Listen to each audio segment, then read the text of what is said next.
നമസ്കാരം, ഞാൻ ഡോക്ടർ പ്രസീന അതുൽ. ഇന്ന് നമ്മൾ ഡിസ്കസ് ചെയ്യാൻ പോകുന്നത് നമ്മളെല്ലാവരും തന്നെ അനുഭവിച്ചിട്ടുള്ള ഒരു അവസ്ഥയെക്കുറിച്ചാണ്. അതായത് കണ്ണ് തുടിക്കുക, ട്വിച്ചിങ് ഓഫ് ഐ എന്ന് പറയും. മയോകൈമിയ എന്നാണ് ഇതിനെ പറയപ്പെടുന്നത്. ഇത് ഒരു കണ്ണിനോ രണ്ട് കണ്ണിനോ അനുഭവപ്പെടാറുണ്ട്. അതായത് അറ്റ് എ ടൈം ഒരു കണ്ണിന് മാത്രമാണ് കൂടുതലായും കണ്ടുവരാറ്. വളരെ റയറായി ഒരേ സമയം രണ്ട് കണ്ണും തുടിക്കുന്നത് കാണാറുണ്ട്.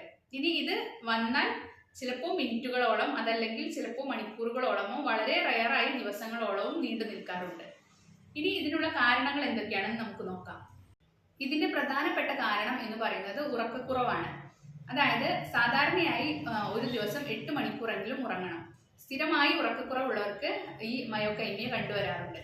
അതുപോലെ തന്നെ മറ്റൊരു പ്രധാനപ്പെട്ട കാരണം എന്ന് പറയുന്നത് ഈ കണ്ണിനുണ്ടാകുന്ന ഡ്രൈനെസ് ആണ്.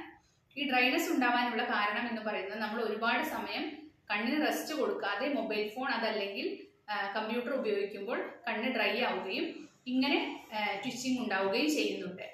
പിന്നെ ആൽക്കഹോൾ, ടൊബാക്കോ തുടങ്ങിയവ ഉപയോഗിക്കുന്നവർക്കും ഇത് കണ്ടുവരാറുണ്ട്. അടുത്ത പ്രശ്നം എന്ന് പറയുന്നത് നമ്മുടെ സ്ട്രെസ്, ആൻസൈറ്റി, അതായത് നമുക്ക് കൂടുതലായി സ്ട്രെസ്സോ എന്തെങ്കിലും ടെൻഷനോ ഉള്ളപ്പോൾ ഈ കണ്ണ് തുടിക്കുന്നത് കണ്ടുവരാറുണ്ട്. പിന്നെ ഒരു പ്രധാനപ്പെട്ട പ്രശ്നം എന്ന് പറയുന്നത് മഗ്നീഷ്യം ഡെഫിഷ്യൻസിയാണ്. അതായത് മഗ്നീഷ്യം ഡെഫിഷ്യൻസി ഉള്ളവരിലും ഈ കണ്ണ് തുടിക്കുന്നത് കണ്ടുവരാറുണ്ട്. ഇത് കൂടാതെ ഈ കഫൈൻ്റെ ഉപയോഗം കൂടുതലായിട്ടുള്ളവരിൽ, അതായത് ചോക്ലേറ്റ്, കോഫി തുടങ്ങിയവ അമിതമായി കഴിക്കുന്നവരിലും ഇത് കണ്ടുവരാറുണ്ട്. കൂടാതെ ചില നെർവ് പ്രോബ്ലങ്ങളിൽ, അതായത് നെർവ് പ്രോബ്ലങ്ങളിൽ ഉണ്ടാകുന്ന ട്വിച്ചിങ് നമുക്ക് സാധാരണ ഉണ്ടാകുന്നത് പോലെ വല്ലപ്പോഴും വന്നു പോകുന്നതായിരിക്കില്ല. അതൊരു ഇടയ്ക്കിടയ്ക്ക്, അതായത് ഒരു പീരിയോഡിക്കലി വന്നുകൊണ്ടേയിരിക്കും. കൂടാതെ ഇത് ദിവസങ്ങളോളം അല്ലെങ്കിൽ മണിക്കൂറുകളോളം നീണ്ടു നിൽക്കുന്നതായിരിക്കും. ഇനി നമുക്ക് ഈ ട്വിച്ചിങ് എങ്ങനെ കുറയ്ക്കാമെന്ന് നോക്കാം. അതായത് ഒരു പ്രോപ്പർ സ്ലീപ്പ് പാറ്റേൺ ഉണ്ടാക്കിയെടുക്കുക. അതുപോലെ തന്നെ നമ്മൾ സ്ഥിരമായി മൊബൈൽ ഫോണും കമ്പ്യൂട്ടറും ഉപയോഗിക്കുന്നവർ കണ്ണിന് റെസ്റ്റ് കൊടുക്കുക ഇടയ്ക്ക്. അതായത് കണ്ണ് ഇടയ്ക്ക് തണുത്ത വെള്ളത്തിൽ കഴുകി കൊടുക്കുക. അതുപോലെ ഈ കഫൈൻ ഇൻടേക്ക് കുറയ്ക്കുക.